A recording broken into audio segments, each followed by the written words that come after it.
Hello friends, कैसे हो आप सभी। बात करेंगे हम यूनिट 2 की 2.2 के प्रिंसिपल ऑफ टीचिंग यानी शिक्षण के सिद्धांत। ठीक है, जिसमें आपके सिलेबस में दे रखा है कि भाई प्रिंसिपल ऑफ टीचिंग, और फिर दे रखा है कॉन्क्रीट, सिंबॉलिक, आइकॉनिक। तो आपको अगर पेपर में आता है कि सीखने के सिद्धांत लिखिए यानी शिक्षण के चरण सिद्धांत लिखिए, तो आपको केवल मैं जो बता रहा हूँ वो लिख देना है: concrete to iconic, concrete to abstract, known to unknown, simple to complex और वॉल टू पार्ट। ये चीज़ें लिखनी है आपको। तो मैं आपको फ़िलहाल बता देता हूँ। आपको यही याद रखना है, आपको उधर मत जाओ, आप सिलेबस की तरफ उधर मत जाओ आप। उसी का है ये रिलेटेड।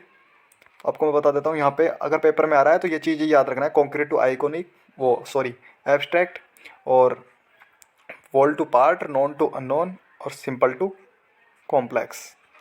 तो ये चीज़ें ध्यान रखनी है आपको।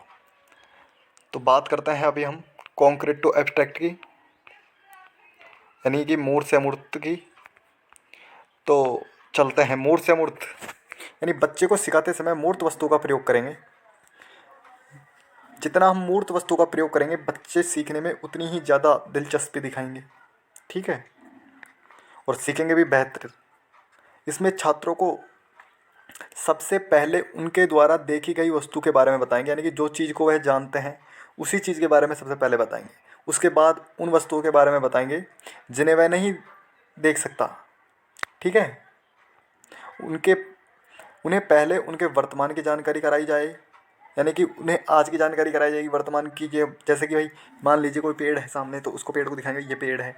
ठीक है, ये हो गया कौन सा, प्रत्यक्ष, जिसे बोलते हैं कॉन्क्रीट, जो सामने है। उसके बाद में अमूर्त की, जैसे कि भाई कल परसों, ऐसे भी बता सकते हैं। क्योंकि जो वस्तुएं हमारे सामने होती है ना, उनको देखकर हम बच्चा जल्दी सीखता है। बच्चा ही नहीं, हम भी उन्हीं चीज़ों को जल्द ज़्यादा सीखते हैं। यानी जो चीज़ें हमारे सामने होती हैं उनका ज्ञान हम आसानी से प्राप्त कर लेते हैं।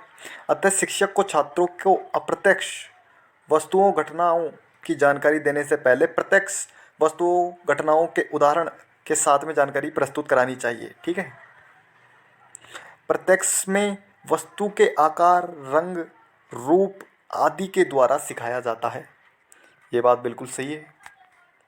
फिर आ जाता है हमारा भाई वॉल टू पार्ट, यानी पूर्ण से अंश की ओर। पहले यानी कि बड़ा स्तर और फिर छोटे की तरफ।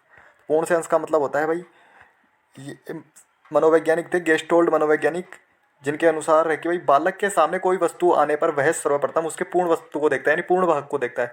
जैसे कि पेड़ है, मान लो थोड़ी देर के लीजिए कि जैसे पेड़ आए उसके सामने, तो ये नहीं कि वो उसकी पत्ती को देखेगा, उसके तने को देखेगा, नहीं, वह उसे पूर्ण भाग में देखेगा, यानी कि पूरा पेड़ को देखेगा, पूरे पेड़ को, न कि एक पार्ट को, अंश को नहीं देखता। फॉर एग्जाम्पल ये आ गया कि भाई वृक्ष के उसके पूर्ण रूप में देखता है, उसके भागों के बारे में अलग अलग नहीं। ठीक है, शिक्षक को उसके इस पूर्ण ज्ञान से लाभ उठाकर, यानी वृक्ष के अंग, जड़, तना, डाली, पत्ती आदि की जानकारी देनी चाहिए।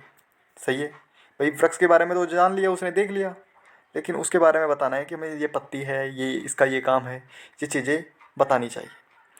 जैसे और कंप्यूटर, मान लीजिए एक कंप्यूटर एग्जांपल और ले लीजिए। कंप्यूटर है तो कंप्यूटर को भी बच्चा उसके पूर्ण भाग में देखेगा। ये नहीं कि एक सीपीयू है ये, या फिर ये माउस है या प्रिंटर है, ऐसे नहीं देखता।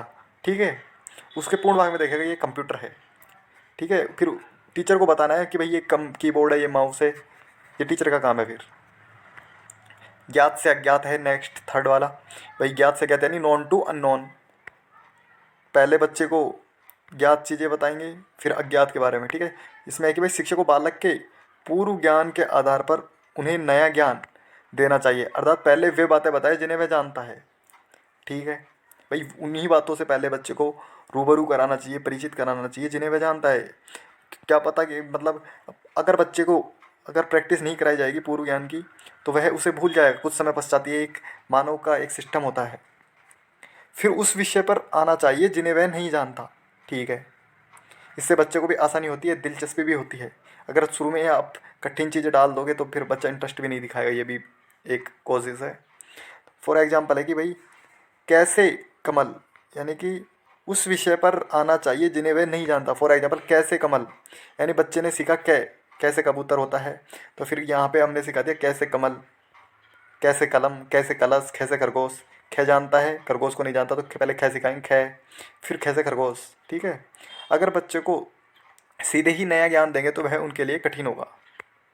फिर आ जाता है हमारे पास सिंपल टू कॉम्प्लेक्स, यानी कि सामान्य से जटिल की ओर। नहीं, बच्चे को पहले सरल बातें सिखाएंगे फिर जटिल। अगर शुरू में ही बच्चे को कठिन बातें सिखाएंगे तो फिर बच्चा उन्हें सीखने में असमर्थ रहेगा। फॉर एग्जाम्पल बच्चे से पहले गिनती गिनना सिखाएंगे, फिर जोड़ना घटाना।